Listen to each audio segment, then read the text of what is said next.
আমি প্রথমে আন্তরিকভাবে ধন্যবাদ এবং কৃতজ্ঞতা জানাই আমাদের মাননীয় প্রধানমন্ত্রী জনাব তারেক রহমানকে এবং আমাদের সারা বাংলাদেশের যারা গতকালকে নতুন করে স্পোর্টসে অংশগ্রহণ করেছে এবং এই স্পোর্টসটিকে শুভ উদ্বোধন করার লক্ষ্য নিয়ে যারা নিরলসভাবে কাজ করেছেন, কষ্ট করেছেন এবং আপনারা সাংবাদিক ভাইরাও সেখানে উপস্থিত হয়েছিলেন। আমি আপনাদেরকে আন্তরিকভাবে ধন্যবাদ এবং কৃতজ্ঞতা জানাই।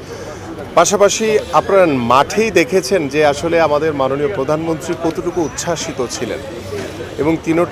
তিনি এতটাই উচ্ছ্বাসিত ছিলেন যে তিনি কিন্তু তার বক্তব্যের মাধ্যমে সেই বহিঃপ্রকাশ কিন্তু আসলে জাতির সামনে তুলে ধরেছেন এবং আমি আশা করি যে আমাদের যে নতুন একটি অধ্যায় যোগ হয়েছে বাংলাদেশের ক্রীড়াঙ্গনের জন্য এবং আমরা আমাদের মাননীয় প্রধানমন্ত্রীর নির্দেশনায় নেতৃত্বে আমরা তৃণমূল পর্যায় থেকে ছড়িয়ে ছিটিয়ে থাকা প্রতিভাবান খেলোয়াড়দেরকে বের করে নিয়ে আসার জন্য আমাদের যে নতুন করে স্পোর্টস সেটা যাত্রা আমরা শুরু করেছি এবং আশা করি ইনশাল্লাহ আমাদের এই যাত্রার একটি বাস্তবিক অর্থেই আমরা একটি ভালো দিক আমরা খুব তাড়াতাড়ি আশা করছি আমাদের বাংলাদেশের ক্রীড়াঙ্গনের জন্য আমরা উপহার দিতে পারবো এবং সেটির জন্য আমি আপনাদের যারা ক্রীড়া সাংবাদিক রয়েছেন আমি সবসময় চাই আপনারা আমার পাশে থেকে সাথে থেকে আমাদের স্পোর্টসকে এগিয়ে নিয়ে যাওয়ার জন্য কাজ করবেন এবং সত্যিকার অর্থেই আমাদের মাননীয় প্রধানমন্ত্রী উদ্বোধনের পর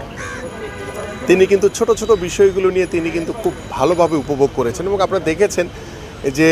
তিনি যখন মাঠে সকলের সাথে পরিচিত হওয়ার জন্য যাচ্ছিলেন খেলোয়াড়দের সাথে খুদে খেলোয়াড়দের সাথে তখন সেখানে ছোট্ট একটি বাচ্চা ছিল, আপনারা দেখেছেন কিনা, তার বয়স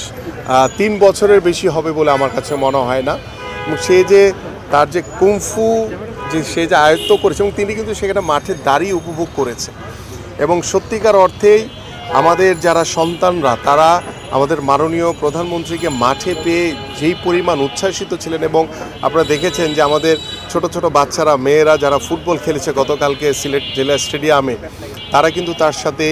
গ্রুপ ওয়াইজ এবং তাকে ধরে তার সাথে সেলফি তুলেছে, তার সাথে ফটো সেশন করেছে এবং আমাদের মাননীয় প্রধানমন্ত্রী তিনি এতটাই উচ্ছ্বাসিত ছিলেন সেটা আসলে ভাষায় প্রকাশ করা যাবে না। পাশাপাশি আমাদের মানে এই জিয়া পরিবারের আরেকজন ক্রীড়াপ্রেমী মানুষ যার কথা গতকালকে আমি বলেছিলাম যে আমাদের বিশিষ্ট চিকিৎসক এবং সমাজসেবী আমাদের মাননীয় প্রধানমন্ত্রীর সহধর্মিণী ডাক্তার জুবাইদুর রহমান তিনিও কিন্তু অসম্ভবভাবে আমাদের এই নতুন করে স্পোর্টসের উদ্বোধনকে তিনি উপভোগ করেছেন এবং তিনি কিন্তু তাৎক্ষণিকভাবে সেই প্রতিক্রিয়া জানিয়েছেন যে একটি অসাধারণ আমরা আজকের একটি যাত্রা শুরু করেছি, এই যাত্রাটি আমরা যাতে ধরে রাখতে পারি এবং পাশাপাশি আমাদের মাননীয় প্রধানমন্ত্রী তিনি নিজেই আমাকে বলেছেন যে আমরা আজকে শুরু করলাম বাট এটাকে মনিটর করা এবং প্রত্যেকটি বিভাগ জেলায় সঠিকভাবে খেলাধুলাগুলো ঠিকভাবে হচ্ছে কিনা, সঠিকভাবে যেই প্রতিভাবান খেলোয়াড়দেরকে তুলানোর জন্য আমরা যেই যাত্রা শুরু করেছি সেই প্রতিভাবান খেলোয়াড়দেরকে যাতে আমরা সঠিকভাবে তাদেরকে নিয়ে আসতে পারি, তাদেরকে সেই সুযোগটি আমরা করে দিতে পারি সেই বিষয়ে আমাদের মাননীয় প্রধানমন্ত্রী ইতিমধ্যে তিনি আমাকে দিক নির্দেশনা দিয়েছেন এবং সবচেয়ে ভালো লাগার যে বিষয়টি সেটি হচ্ছে যে আজকে আপনারা জানেন যে জেলা প্রশাসক সম্মেলন কার্যক্রম আজকে আমাদের মাননীয় প্রধানমন্ত্রী আজকে সকালবেলায় তিনি উদ্বোধন করেছেন এবং তিনি বক্তব্যের আগেই তিনি কিন্তু গতকালকে যে নতুন করে স্পোর্টস আমাদের যে সন্তানদের যে তরুণদের যে উৎসাহ যে উদ্দীপনা যে স্পিডটি তিনি দেখেছেন গতকালকে সেই স্পিডটিকে কাজে লাগিয়ে বলেছে যে আমরা আগামীর বাংলাদেশ গড়তে চাই। এটি হচ্ছে আসলে বাংলাদেশের আসলে স্পোর্টসের জন্য আমি মনে করি যে একটি নতুন একটি যাত্রা একটি নতুন অধ্যায় আমরা শুরু করেছি। তো সেই অধ্যায়ে আমরা আশা করি ইনশাল্লাহ চলার পথে আমাদের হয়তো বা কোথাও কোনো ভুল ত্রুটি থাকতে পারে সেগুলোকে আমরা শুধরে নিয়ে আমরা সঠিকভাবে বাংলাদেশের ক্রীড়াঙ্গনকে এগিয়ে নিয়ে যাওয়ার জন্য যা করণীয় আছে যা করা দরকার সেই কাজটি আমরা করতে চাই ইনশাআল্লাহ। প্রধানমন্ত্রী একটা প্রশ্ন ছিল, কালকে আপনার বক্তব্যে বলেছেন যে প্রধানমন্ত্রী কন্যা জাইমা রহমানকে স্পোর্টস ডিপ্লোমেসির সাথে সংযুক্ত করা হবে। অ্যাকচুয়ালি আমরা এই কাজটি শুরু করেছি। আমি গতকালকে আমাদের মাননীয় প্রধানমন্ত্রীর সাথে যখন কথা বলছিলাম তখন তিনিই আমাকে বলেছেন যে তাকে কাজে লাগানোর বিষয়। তো আমি বললাম যে ঠিক আছে তাহলে আমরা এটাকে করলে তো উনি যদি এইটার দায়িত্ব নিয়ে যদি কাজ করেন তাহলে আমাদের জন্য অনেক বড় একটা উৎসাহের যে একটি জায়গা তৈরি হবে, অনেক ইন্সপিরেশনের একটি জায়গা তৈরি হবে এবং আমরা স্পোর্টস ডিপ্লোমেসির মাধ্যমে যে একটি দেশের সাথে একটি আন্তরিকতা একটি ভ্রাতৃত্ববোধ তৈরি করা যায় এবং স্পোর্টস কূটনৈতিক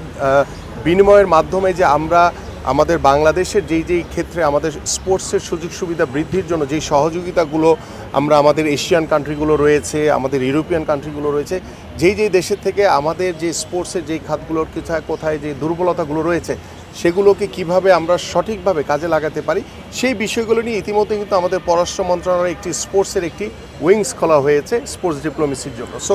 আমরা আমাদের স্পোর্টস মিনিস্ট্রি, আমাদের পররাষ্ট্র মন্ত্রণালয় এবং সার্বিকভাবে আমাদের মাননীয় প্রধানমন্ত্রীর নির্দেশনায় আমরা স্পোর্টস ডিপ্লোমেসির মাধ্যমে আমাদের বাংলাদেশের স্পোর্টসে কিভাবে আরও অনেকভাবে অবদান রাখা যায় সেই বিষয়গুলো নিয়ে আমরা কার্যক্রম শুরু করেছি মাত্র। এই জায়গায় বাবু বলছে তাদের টাকার জন্য তারা আসলে মানে অনেক কিছু চিন্তা করতে পারছে না। এই ক্ষেত্রে কি মন্ত্রণালয় থেকে কোনো মানে দুইজনদের সহযোগিতায় ভালো কোচ নেওয়ার কোনো সুযোগ আছে কিনা? একটু যুক্ত করতে চাই ওর পোস্টের সঙ্গে। কক্সবাজারে যে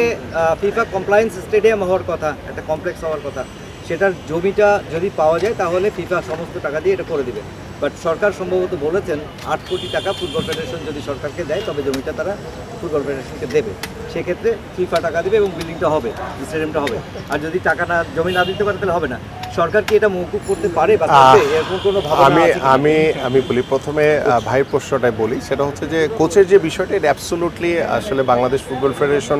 তারা নিজেরাই যাচাই বাছাই করে যাকে ভালো মনে করে তাকে নেওয়া উচিত এবং বাংলাদেশের ফুটবলের স্বার্থে তাকে নেওয়া উচিত আমি মনে করি। তো সেই ক্ষেত্রে ফুটবল ফেডারেশন আসলে অফিসিয়ালি এখন পর্যন্ত আমাকে কিছু জানায়নি, আমি বিষয়টার সম্পর্কে ওয়াকিবহাল না। সো যদি এই ধরনের কোনো সমস্যা ফেস করে সেই ক্ষেত্রে, যেহেতু আমাদের মূল লক্ষ্যই হচ্ছে বাংলাদেশের ক্রীড়াঙ্গন, সেটা ফুটবল হোক, ক্রিকেট হোক বা এক্সওয়াইজেড যে কোনো স্পোর্টস হোক, সেই ক্ষেত্রে আমরা আলোচনার মাধ্যমে অনেক সমস্যার সমাধান করতে পারি। এক, দ্বিতীয় হচ্ছে যে আমাদের যে এক্সিলেন্স সেন্টার যেটি আমাদের কক্সবাজার একটি তৈরি করার কথা আমাদের ফুটবল ফেডারেশনের যে ফিফার অর্থায়নের মাধ্যমে, তো সেই ক্ষেত্রে তারা অবশ্য একটা বিষয় আমাদেরকে অবগত করেছে। বাট আমি আমার সচিবকে বলেছি যে এটা অফিসিয়ালি একটা চিঠি দিলে দেন এটা আমাদের মিটিংয়ে আলোচনার মাধ্যমে সেটা কিভাবে আমরা বাংলাদেশ ফুটবল ফেডারেশনকে সহযোগিতাটুকু করতে পারি সে বিষয় নিয়ে আমরা পরবর্তীতে আলোচনা করে ইনশাল্লাহ এটাকে সমাধান করব।